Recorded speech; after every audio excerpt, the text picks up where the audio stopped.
Okay, in 10.2, we're going to actually work out our first few hypothesis tests. Now, if you noticed at the top of this page, when we were still talking about our vocabulary in 10.1, there is a lot going on in step 4. And so that's the place where we've got a lot to kind of learn and get familiar with. There's also 2 different ways we can go about performing step 4. So in these first few tests, we're just going to look at one method and then we'll add in the other method. So section 10.2 is pretty long. Pace yourself, break it up, ask all your questions so you can keep moving forward. But just know that 10.2 is a little bit long because we're going to look at both methods individually for step 4. And then 10.3 is going to be a little more streamlined. So just to remind you, we do have the chapters 9 through 11 summary pages in D2L. And so we looked in our chapter 9 videos at this summary page for chapter 9. We're going to have as a reference now the next 2 pages. So the one proportion z-test is what we're looking at in this section. So this is 10.2 if you just want to put that on your notes page. So everything that we go through in the notes for 10.2 is summarized right here on this page. So after you interact with the notes and kind of make sense of what's going on, this is a really good reference as opposed to having to flip through all the different pages of the notes. So you've got your formulas, your criteria for when to reject, when to fail to reject, and all that sort of thing. So just keep that handy as you do your work this unit. We are making some assumptions here. We're going to assume that random sampling was used, that n times p times q is greater than or equal to 10, and the sampled values are independent of each other. We're going to assume the above is true in all cases. So we want to actually get to the part of performing these hypothesis tests and looking at that material. So we are going to only use examples that are going to work for our scenario. So step 1, again, this is a little bit generic, but we're going to get a little bit more detail as we go. So we are going to be working in 10.2 with a population proportion, which is P. And so all of our hypotheses have either P equal a number and P not equal, P equal and P less, or P equal and P greater than. So remember the P sub 0 is just an actual number. Step 2, determine alpha. Step 3, calculate our test statistic. So here's our first test statistic formula. Z, so when we're working with proportions, we're using Z, the standard normal distribution. So this is a z-test. We have P hat, which recall that's the sample proportion. So we're trying to say something about the population proportion. We are going to be using the sample proportion. Minus P, this P and this Q in here are really the P null and the Q null, the P sub 0 and Q sub 0. But in this formula, if you add those little sub-zeros, it just starts looking real messy. So the value here that was given to you in your problem, the null value, that's this P, and 1 minus that value is the Q. N is our sample size, and X is a number that fall into a specific category. So if we're not given P hat, but we know there's N values total, and X of them are in a certain category, then we can calculate P hat. So just kind of keep in mind that P sub 0 is a number, that is this P in the formula here. But P hat is different, that's the sample proportion. So those are our steps 1, 2, 3. So let's investigate step 4 a little bit more. Step 4, find the critical value. So if you look back in our pictures from 10.1, we might have 1 or 2 tails. So therefore we might have just a positive critical value, just a negative critical value, or both a positive and a negative. So depending on this, we could have 1 or 2 critical values. We will know our alpha. And so the test for proportions is a z-test. We can use table 7 or inverse norm to find the critical value. So remember, if you know the area and you want to find the z, you can do inverse norm. If you know the z and you want to find the area, then you can use table 5, our standard normal distribution, right? If we know the z, we look it up and find the area. But when we know the area in the tail and we want the z, then that's when we use inverse norm. If you like to use the tables more than your technology. Table 7, you need to find the area in the tail. For a one-tail test, use alpha. For two-tail, use alpha over 2. And go down to the row for z at the very bottom. If alpha or alpha over 2 is not a column in your table, though, then you're going to have to use inverse norm.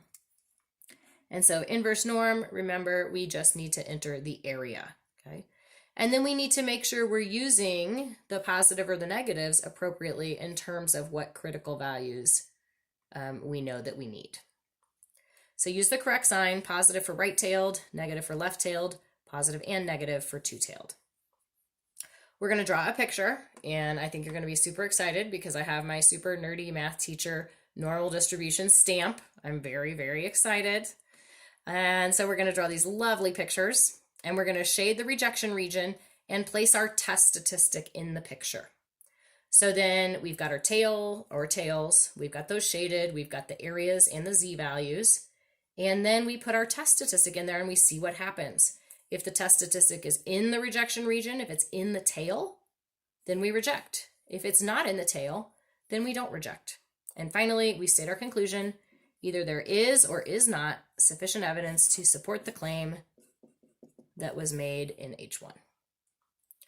Okay, so we talked about this stuff in 10.1.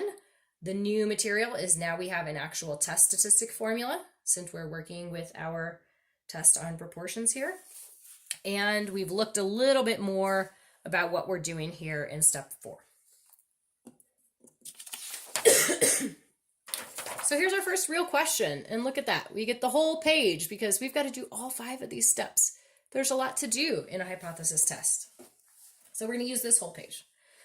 So we'll read it, and then what we're going to do, just like we did in chapter 9, is we're going to pull out the information over here and kind of look at all of our numbers and our data and try to identify what they are referring to. The drug Lipitor is meant to reduce total cholesterol and LDL cholesterol.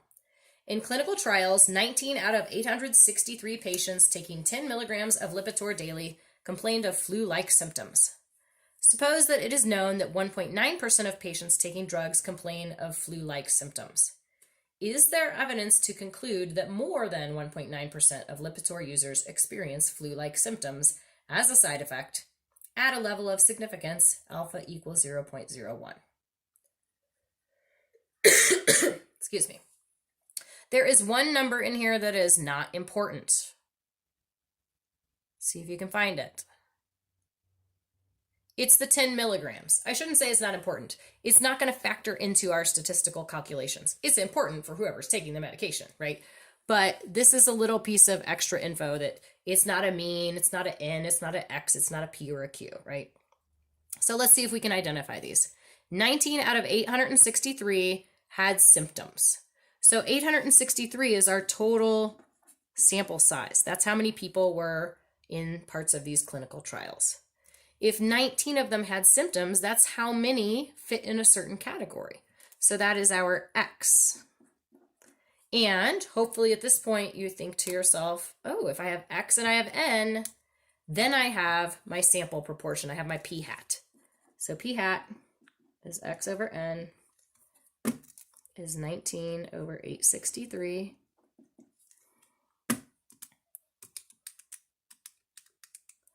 And let's round to 3 decimal places. So P hat is 0.022. And then we follow this little chain of events. Well, if I have a P hat,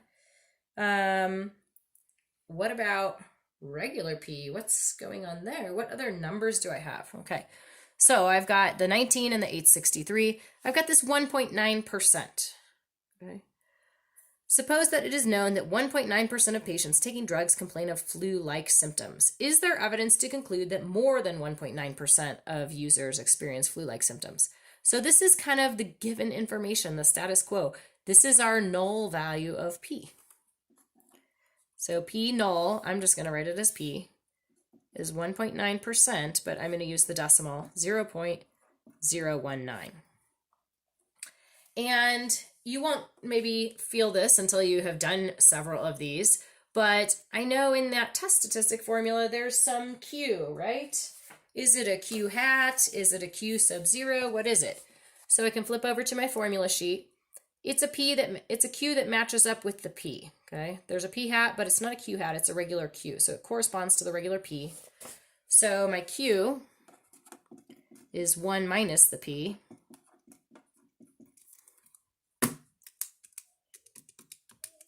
So my Q is 0.981. And so now I think I have pretty much everything that I'm going to need for my test statistic formula. The other information I have is my alpha, right? So alpha equals 0.01. That's my level of significance.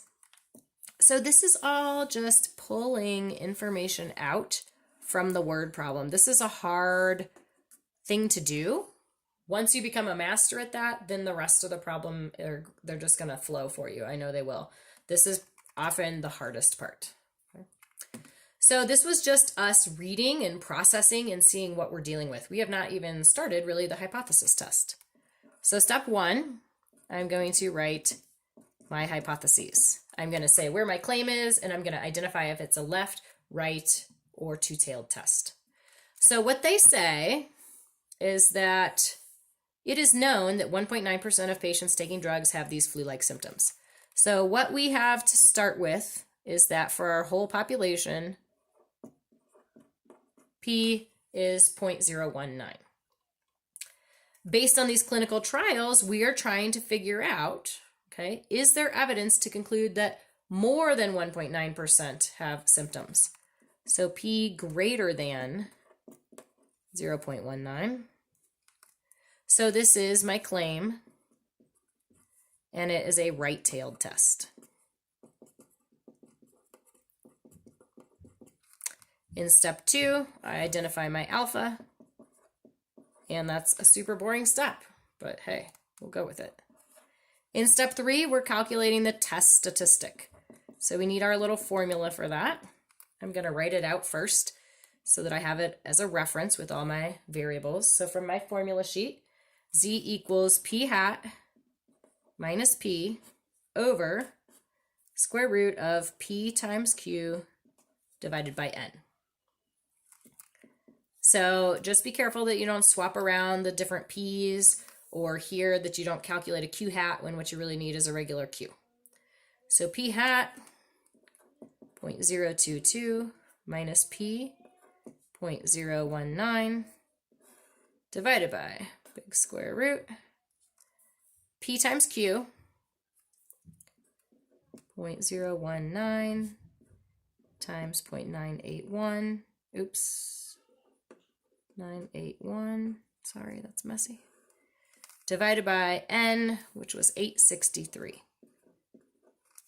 You can enter this all into your calculator at one time with the caveat that you have parentheses around the top. Because of that subtraction, you really need parentheses around the top. Again, I would actually recommend that you enter it in all at one time. Okay, I'm just going to adjust my lighting here.